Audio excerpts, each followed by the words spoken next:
Bismillahirrahmanirrahim. Alhamdulillahirabbil alamin. Assalatu wassalamu ala asyrafil anbiya'i wal mursalin Sayyidina wa maulana Muhammadin wa ala alihi wa ashabihi wa man tabi'ahum bi ihsanin ila yaumiddin. Amma ba'd.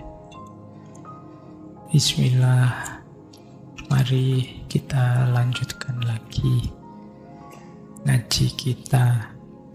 Orang itu bisa mengalah kalau dalam dirinya sudah muncul cinta yang tulus pada sesama, pada apapun yang ada di sekelilingnya.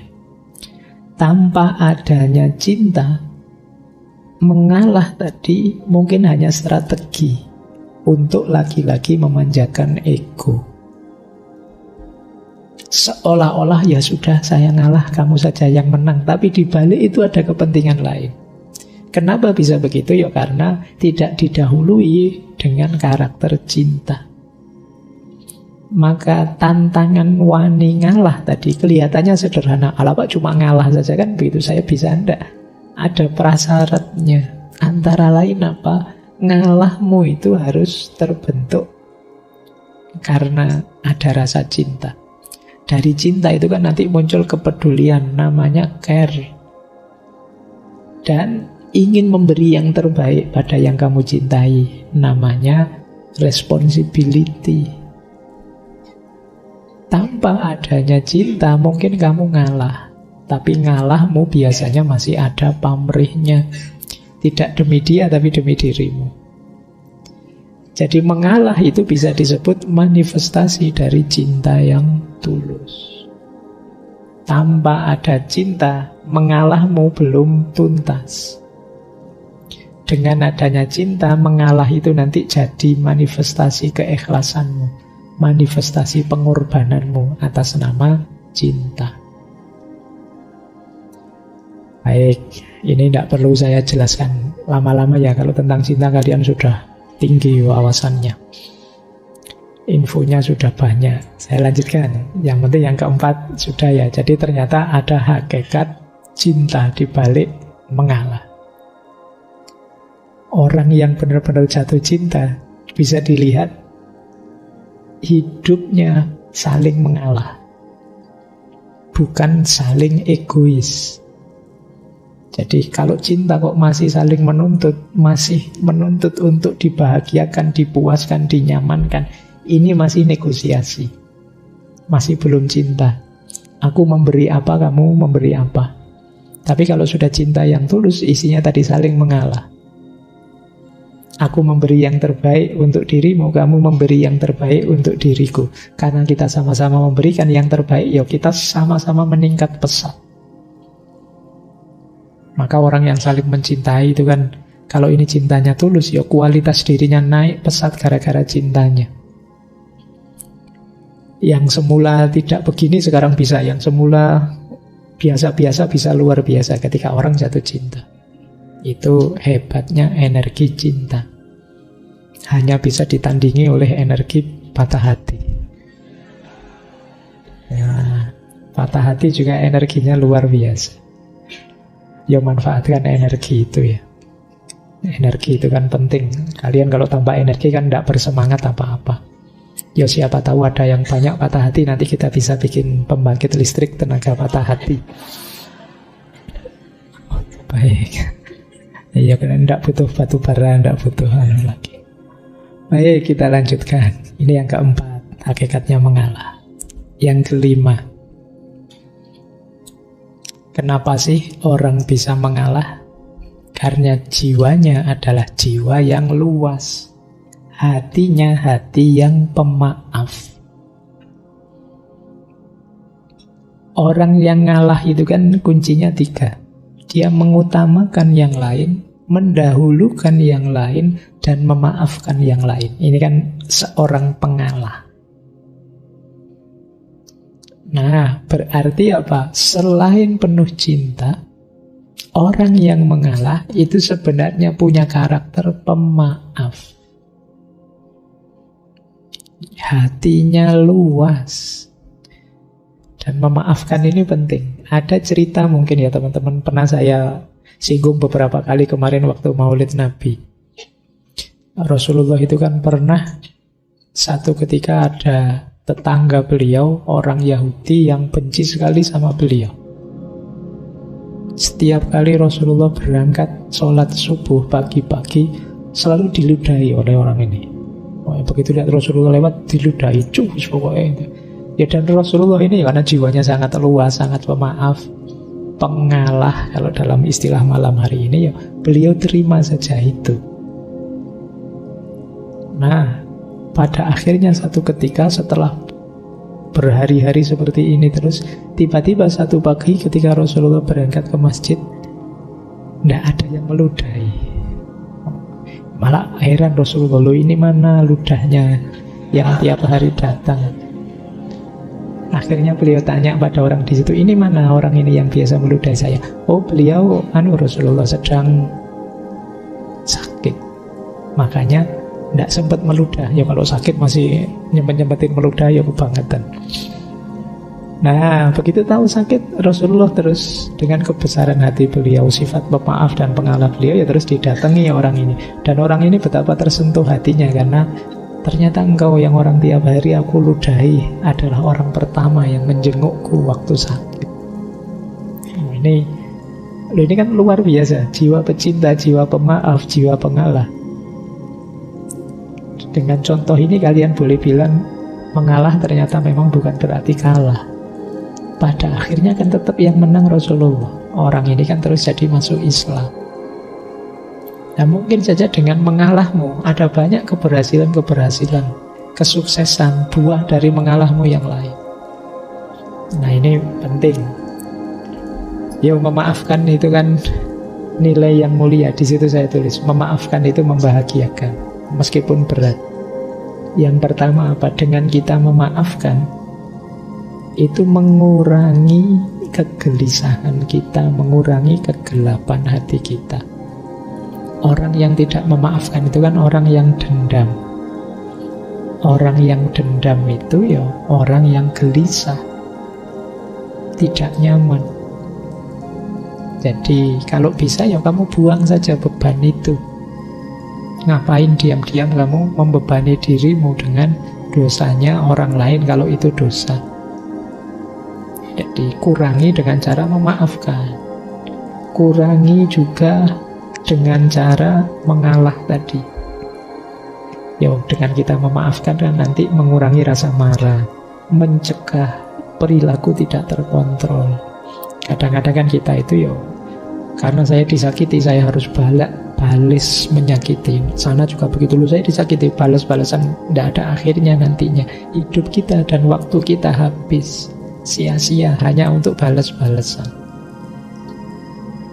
Dan jangan lupa memaafkan juga menumbuhkan kebanggaan diri. Bisa memaafkan itu kan bangga kita. Ternyata aku ini lumayan, ya tidak mulia-mulia amat, tapi ya lumayan bisa memaafkan. Itu kan kebanggaan diri sudah. Jadi latihan memaafkan ini bagian dari jiwa pengalah tadi. Lanjut. Nah, ini yang sering disebut orang. Mengalah itu jangan dikira lemah. Justru mengalah itu kadang-kadang strategis, visioner. Mungkin kalian ingat quotes yang atas itu dari Raden Mas Sosrokartono. Ngeluruk tanpa bolo, menang tanpa ngasorake. Ngeluruk tanpa bolo itu menyerbu tanpa pasukan, menang tanpa ngasorake. Kita mengalahkan tapi tidak menundukkan, merendahkan. Ini strategi untuk bisa begini antara lain apa? Mengalah. Begitu kita mengalah, kita melakukan kebaikan, mengalah tadi untuk seseorang, dia akan tersentuh hatinya, sehingga dia balas, ingin membahagiakan kita, ingin memberi kita sesuatu. Ya, nama lain dia tunduk akhirnya pada kita. Itu kan kita semacam menyerbu dia tanpa pasukan. Pasukan kita ya kebaikan hati tadi. Antara lain mengalah. Jadi tidak usah putus asa dengan kebaikan, lakukan terus pada siapapun. Pada akhirnya orang yang kita beri kebaikan itu ya akan takluk pada kita. Seperti orang yang diserbu pasukan. Padahal itu tidak ada pasukannya apa-apa. Hanya pasukan kebaikan. Itulah ngeluruk tanpa bolo. Manusia itu selama masih manusia, kalau dia diberi kebaikan terus, tidak mungkin tidak tersentuh hatinya. Sejahat apapun dia, ya kayak di film-film itu kan kadang penjahatnya ragu-ragu karena tokohnya sangat baik lakonnya. Itu nama lain dari ngeluruk tanpa bolo. Dan menang tanpa ngasorake. Tidak membuat malu yang lain. Ya dengan jalan mengalah tadi. Dengan jalan kita mengalah, monggo sampean yang duluan, monggo sampean yang juara, yang berprestasi, monggo sampean. Nah ini membuat dia kan tidak rendah, tapi hakikatnya kita yang menang. Itulah menang tanpa ngasorake. Kalau kalian bisa seperti ini, hidup ini mungkin tetap kompetitif, tapi tidak saling merendahkan, tidak saling menjatuhkan. Disitulah rahasianya mengalah untuk menang. Kalau dalam bahasa Inggris ada peribahasa, you may lose the battle but you win the war. Atau you do not need to win every battle to win the war. Engkau mungkin kalah dalam battle. Battle itu ya pertemuan sekelompok pasukan, tapi tetap win the war. War itu ya peperangan secara keseluruhan. Jadi ya kayak misalnya ini medan perang, pertarungan satu orang lawan satu, pertarungan sekelompok lawan sekelompok, itu namanya battle. Tapi peperangan secara keseluruhan ini namanya war. Tidak apa-apa ada 1-2 kalah, tapi akhirnya kan menang di war-nya. Ya kayak kalian kalau main game-game apa itu loh, kan ada yang kadang ada kalahnya, kadang tidak apa-apa sih, dalam rangka menang secara keseluruhan. Persis kayak kalian kalau main catur, kadang-kadang tidak apa-apa wis, kudanya dikorbankan, bentengnya dikorbankan, prajuritnya dikorbankan, asalkan nanti kita menang. Itu lost the battle but win the war. Kalah battle-nya tapi menang war-nya. Tidak apa-apalah sekarang IP saya rendah jadi lulusnya biasa-biasa, kamu cum laude, di sisi ini saya kalah. Tapi dalam hidup yang sebenarnya nanti, wah saya sukses luar biasa jadi pengusaha konglomerat, kamu cuma pegawai saya misalnya. Nah itu lost the battle tapi win the war. Nah, ini jadi kadang-kadang mengalah itu bisa dijadikan strategi. Di banyak kisah-kisah perang, ya nanti kalian bolehlah baca-baca strateginya Sun Tzu atau Three Kingdom dan lain sebagainya. Banyak strategi-strategi ini dipakai, diumpankan ini biar kalah, kemudian di strategi yang di sini sengaja ngalah biar yang secara umum menang dan lain sebagainya. Itu namanya lost the battle tapi win the war. Ini penting. Yo hidup juga harus taktis, jangan nyeruduk terus, maju terus, gampang kalah. Ada strategi mundur sebentar, ada ngalahnya, tapi nanti kita memenangkan seluruh peperangan. Nah ini ada rahasia ini juga dalam mengalah. Jadi visioner dan strategis, melihat jauh ke depan. Tidak apa-apa sekarang saya kalah, tapi ke depannya nanti saya sudah target ke sana. Dengan modal sekarang saya bisa menang. Nah ini namanya lost the battle tapi win the war. Ini hakikat mengalah yang ke-6. Hakikat ngalah yang ke-7. Ternyata banyak hakikatnya ya. Padahal judulnya cuma 2 kata, wani ngalah, tapi rahasianya luas. Mengalah itu bagian dari spiritualisasi kehidupan. Yang duniawi tadi kita ilahikan, kita spiritualkan. Ada yang bilang ngalah itu sebenarnya dari akar kata ngawah. mengallah, mengilahi. Hal-hal duniawi kita spiritualkan. Mengilahi itu begini loh, kalau kita punya uang, kita pakai untuk seneng-seneng makan dan lain sebagainya, ya wajar saja itu. Yang duniawi kita pakai untuk dunia.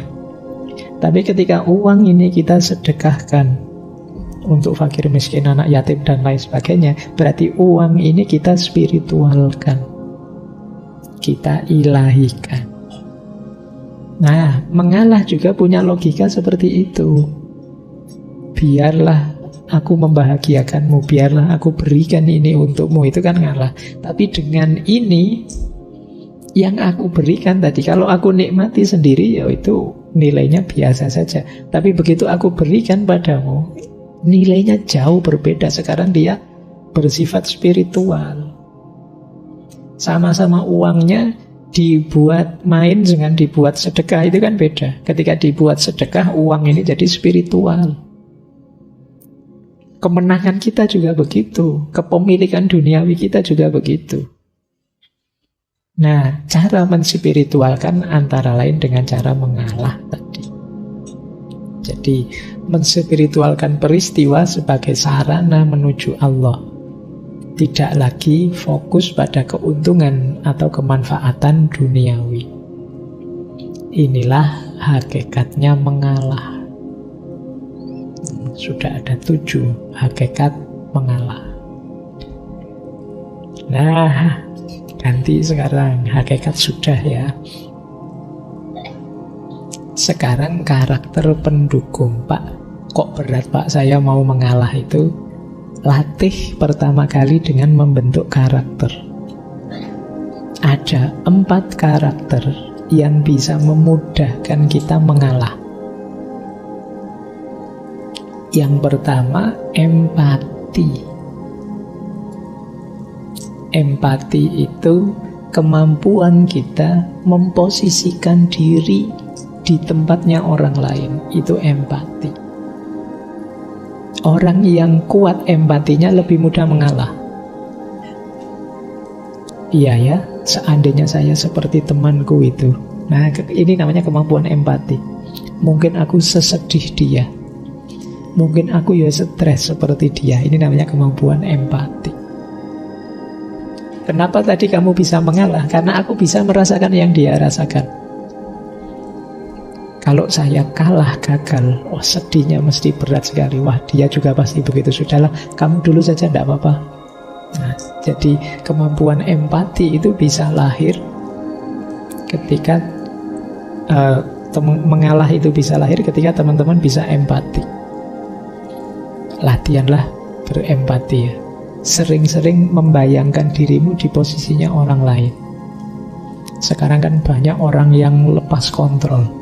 Saking bencinya, saking tidak sukanya, saking tidak cocoknya, sampai marah-marah, sampai maki-maki, sampai ngomong jelek dan lain sebagainya. Itu sebenarnya bisa dinetralisir dengan kemampuan melakukan empati.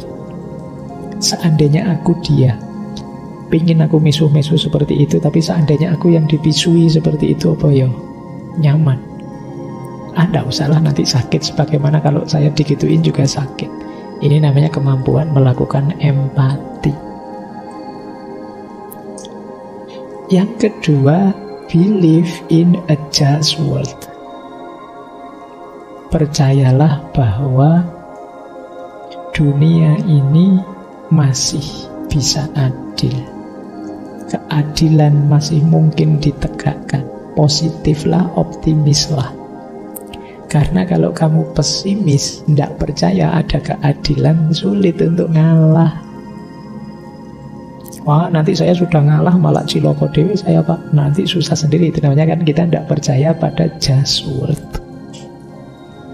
Wah, sekarang tidak zamannya Pak ngalah. Ngalah tidak ketuban apa-apa nanti Pak. Nah, ya wes, kalau itu ya berat nanti kamu ngalah.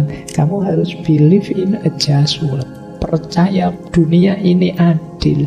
Kalau kamu baik, kebaikan yang akan datang padamu. Kalau kamu buruk, sebaliknya ya keburukan juga yang datang padamu. Wah, saya tidak percaya Pak, banyak orang baik sampai meninggal ya susah terus hidupnya misalnya. Ya sudah, wong ini mindset, cara berpikir. Nah, yo konsekuensinya kalau kalian tidak percaya dunia yang adil itu mungkin, ya sulit kalian untuk mengalah tadi. Ya, latihan untuk percaya pada keadilan, pada kebenaran, pada kebaikan. Sekarang banyak orang mulai tidak percaya. Kenapa sih kok ada orang hebat, orang pinter, kemudian curang, kemudian jahat? Mungkin dia tidak percaya dengan kebenarannya, dengan kebaikannya, dengan keadilannya hidup ini. Hidup ini gimana Pak? Yang enak kok dapat enak terus, dapat jatah ngatur ini, ngatur itu, dia enak terus, kita yang susah. Nah, ini berarti kalian mindsetnya mindset yang tidak percaya bahwa kebenaran, kebaikan, dan keadilan itu pasti menang. Ya sudah, ya sulit berarti untuk masuk ke ranah mengalah ini. Yang ketiga, self-control. Tadi jadi kunci untuk ngalah ya, latihan self-control. Dimulai yang sederhana, entah apalah yang kamu kontrol dirimu. Pingin sih itu, tapi yo nanti dululah, sebentar lagi latihan. Diimpet sebentar. Pingin sih minum, tapi yo latihan. Diimpet dulu sebentar. Tadi sudah diimpet 1 jam, sekarang minum.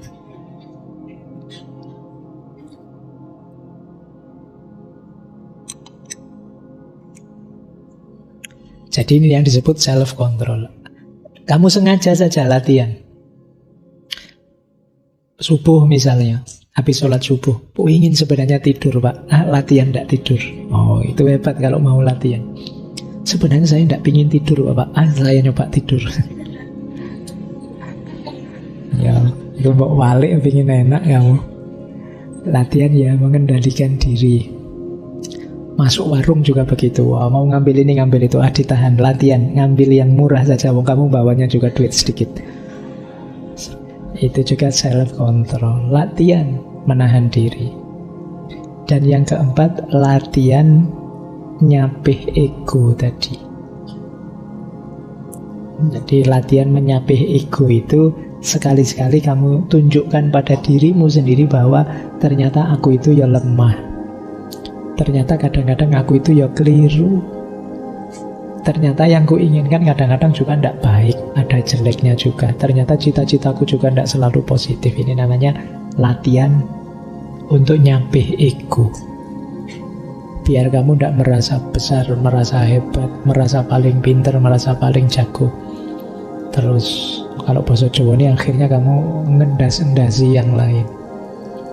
Jadi kamu merasa lebih tinggi, lebih hebat, lebih jago. Ternyata saya juga biasa Pak, banyak sekali kelemahan. Saya mudah tergoda, saya mudah tertipu, saya mudah ngantuk juga, saya mudah ini low ego. Kesadaran bahwa saya juga masih banyak kelemahan. Ini 4 karakter yang perlu teman-teman latih. Antara lain untuk meluaskan hati, memudahkan untuk mengalah dan memaafkan. Empatik, percaya dengan kebenaran, keadilan, kebaikan. Kemudian kontrol diri dan ego yang tidak terlalu tinggi. Lanjut. Nah, ini yang sering diprotes orang.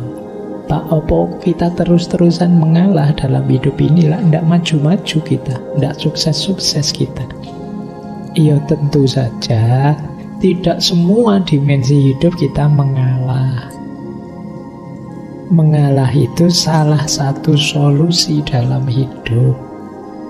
Kalau teman-teman nanti belajar tentang strategi menyelesaikan konflik, mengalah itu salah satunya. Nah, di situ saya sebut ada yang menghindar. Kalau ada masalah, ada konflik, menghindar saja. Itu juga solusi. Kadang-kadang memang kita harus menghindar. Masalah tertentu. Tidak semua masalah kamu harus lari, tapi memang ada masalah yang sebaiknya kamu menghindar saja, jangan ikut-ikutan. Ada yang bisa jadi kerjasama, komunikasi yang baik, dicari solusi bersama. Ada yang harus kompromi, negosiasi. Ada yang biar saja berkompetisi, biar dua-duanya meningkat. Tapi ada yang memang kita harus mengalah. Nah, sekarang kita lihat ya, kalau ini praktisnya. Kapan mengalah itu urgent, harus kita lakukan? Yang pertama, mungkin kita harus mengalah kalau tentang hal-hal yang tidak penting. Alah, cuma ini saja, tidak apa-apalah, monggo, tidak penting saja. Nah, kadang-kadang kan banyak hal yang tidak penting terus jadi masalah besar karena kita tidak mau ngalah. Di jalan misalnya, ada orang ngebel-ngebel mau nyalip, kita malah, kok enak nyalip, tak tandangi terus, sana ngebel terus, kita menutup jalan terus, gak mau ngalah. Alah, wong cuma jalan gitu aja, apa susahnya sih kita kasih jalan biar dia duluan. Wong itu juga ndak balapan, wong ya bukan racing, bukan tapi kan kita kadang ego kita begitu, akhirnya terus senggolan, terus tawuran di jalan. Kenapa bisa lahir masalah seperti itu? Urusannya sampai polisi, bisa sampai penjara, karena ndak ada yang mau ngalah. Wong sekedar urusan naik motor, naik mobil saja kok. Paling misalnya dia nyalip sampai tujuan, selisih berapa jam sih? Gitu. Jadi yuk, kalau yang tidak penting-penting ngalah saja, tidak apa-apa. Mungkin sekedar tempat duduk di warung saja, wah yalah-yalah, saya duluan nih, saya ini halal. Ngantri itu memang bagus, tapi kadang-kadang ada orang nyerobot antrian dan lain sebagainya, terus jadi rame, jadi gegeran. Kadang-kadang perlu mental ngalah, ya sudahlah, kalau memang pingin duluan, mungkin anaknya di rumah sedang sangat lapar nunggu anus, monggo duluan. Wong ndak penting. Jadi masih, seandainya kita telat, kita kalah, kita ndak duluan, ya ndak ada efek apa-apa untuk hidup kita. Nanti selesai ngaji, rebutan keluar duluan, nyari sandal, nyari motor itu kan ya, terus ayo latihan ngalah, yo monggo yang mau duluan ini. Oh ternyata motor saya yang nutupi jalan, yo kamu duluan. Oh kan gitu saja. Tidak harus dibikin rumit. Kita sering membuat rumit hal-hal yang simple. Kalau tidak penting, yo ngalah saja, ngapain sih? Kecuali hal-hal urgent, hal penting. Terus yang kedua, mungkin kita harus ngalah juga ketika kita tidak yakin, tidak mantep dengan pandangan kita. Debat misalnya, wah yang benar begini loh, yang benar begitu loh. Kadang-kadang kita juga tidak terlalu yakin dengan pikiran kita, tapi kan gengsi kalau kalah. Nah terus kita ngeyel. Sudah baca sendiri, ayo belum baca sih, tapi menurut saya ngono ya. Wong yo ndak mantep tapi ngeyel. Mungkin sama-sama ndak mantepnya, saya sana juga ndak mantep, kita juga ndak mantep. Alah, wong sama-sama ndak mantepnya saja, monggo lah kalau kamu mau yakin yang itu, kita jalan dengan itu. Kan ndak masalah. Wong sama-sama ndak mantepnya, sama-sama masih hipotesis, sama-sama meragukan. Nah, masih belum teruji dua-duanya. Mungkin di konteks ini ya monggo ngalah saja, ndak apa-apa. Atau yang ketiga, saya ngomong yang baik, dia juga ngomong yang baik. Saya tahu tawaran dia juga baik, tapi tawaran saya kan juga baik. Ini kan antara yang baik dengan yang baik. Mbak wis kamu ngalah saja, toh yang jalan yang manapun juga sama-sama baik. Kamu milih mana? Naik motor tak bonceng ngopo? Naik gojek nanti tak bayar. Ini sama-sama baik, kok kamu ngalah saja, tidak usah ngeyel. Yang mana saja kan oke. Nanti jangan gegeran, sudahlah naik gojek saja tak bayari, mbok dah tak bonceng saja. Terus gegeran, ngapain podo-podo api.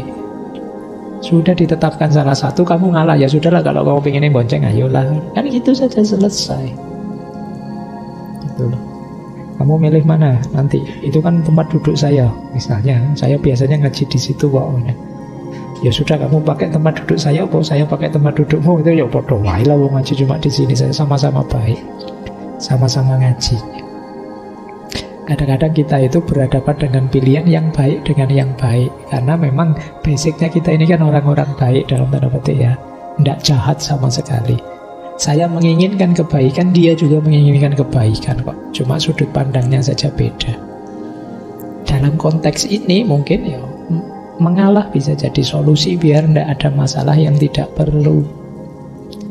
Pakai solusimu, ayo, tidak apa-apa. Menurut saya juga baik.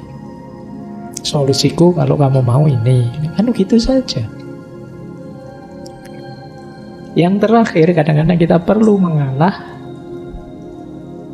ketika ada nilai lebih penting yang harus diperjuangkan. Sudahlah, saya ngalah, tidak apa-apa, ikut kamu. Karena kalau saya tidak ngalah, nanti kita bisa pecah persahabatan ini. Bagi saya persahabatan lebih penting. Jadi ada nilai lebih tinggi yang ingin kita pertahankan. Jadi kadang-kadang kita perlu yang semacam ini. Sudahlah, tidak apa-apa, saya yang kalah nanti. Kalau kamu kalah bisa lebih fatal akibatnya, misalnya. Nah, ini namanya memperjuangkan nilai. Demi memperjuangkan nilai ini, tidak apa-apa, saya ngalah, saya berkorban ini, saya berkorban itu. Jadi ada situasi-situasi yang sebaiknya kita mengalah. Ya tentu saja tidak semua situasi. Misalnya situasi kayak tadi yang pertama, kalau tidak terlalu penting ya. Tapi kalau sangat penting ya jangan ngalah. Menyangkut nyawa misalnya jangan ngalah. Kalau ada yang bilang ambil saja nyawaku, itu kan hanya anak-anak gombal yang bilang begitu. Aslinya ya jangan. Kalau urusan yang sangat penting, makanya tadi saya bilang ini senjata harus pas makainya.